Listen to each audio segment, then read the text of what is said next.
इस क्वेश्चन को हम सॉल्व करके दिखाते हैं। आप देखिए कुछ पॉइंट्स दिए हुए हैं, तो इसे भी हम मान लेते हैं क्या कि ये ए पॉइंट है, ये बी पॉइंट है, और ये सी के पॉइंट्स हैं, और ये डी के पॉइंट्स हैं। ठीक है, ए के पॉइंट्स हैं तो हम ए बी लाइन के डायरेक्शनल कोसाइन निकालते हैं।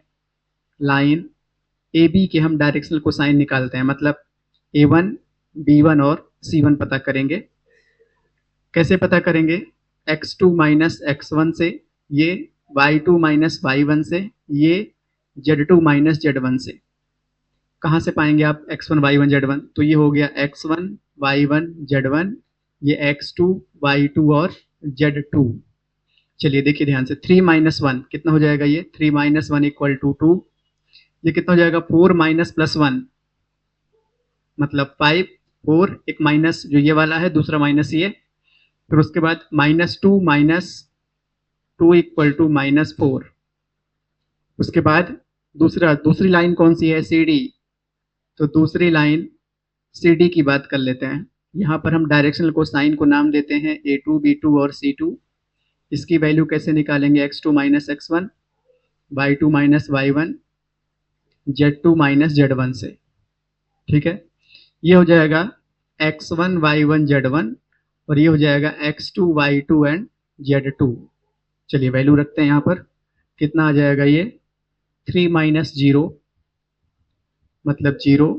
ये कितना आ जाएगा? 5 माइनस 3 मतलब 2, और ये कितना आ जाएगा? 6 माइनस 2 मतलब 4। अब हमें बोला गया है कि आप बताइए कि ये दोनों लाइन परपेंडिकुलर है या नहीं। ध्यान दीजिएगा, तो इसकी कंडीशन आप देखिए कि अगर दोनों लाइन परपेंडिकुलर हुई, अगर A B perpendicular to C D ऐसा हुआ, तो ये कंडीशन लगनी चाहिए A1 A2 plus B1 B2 plus C1 C2 equal to 0। ये परपेंडिकुलर का साइन है। ठीक है, ध्यान दीजिएगा, A1 A2 B1 इसको लगना चाहिए। अब देखिए लगा के देखते हैं। A1 की वैल्यू 2 इंटू A2 की वैल्यू 0 प्लस B1 की वैल्यू 5 इंटू B2 की वैल्यू 2 प्लस -4 इंटू C2 की वैल्यू 4। तो क्या ये अप्लाई हो गई कंडीशन की नहीं हुई? कितना आ गया ये बेटा? ये 0, 10 माइनस 16।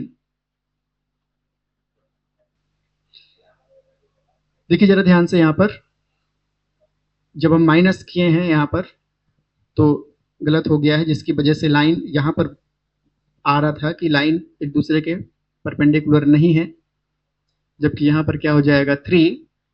जब यहाँ 3 होगा तो ये 3 रहेगी, यहाँ पर 6 हो जाएगा।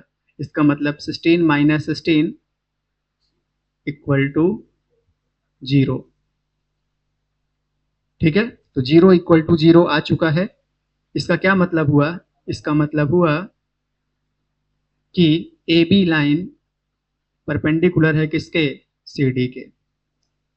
ठीक है, नोट कीजिए।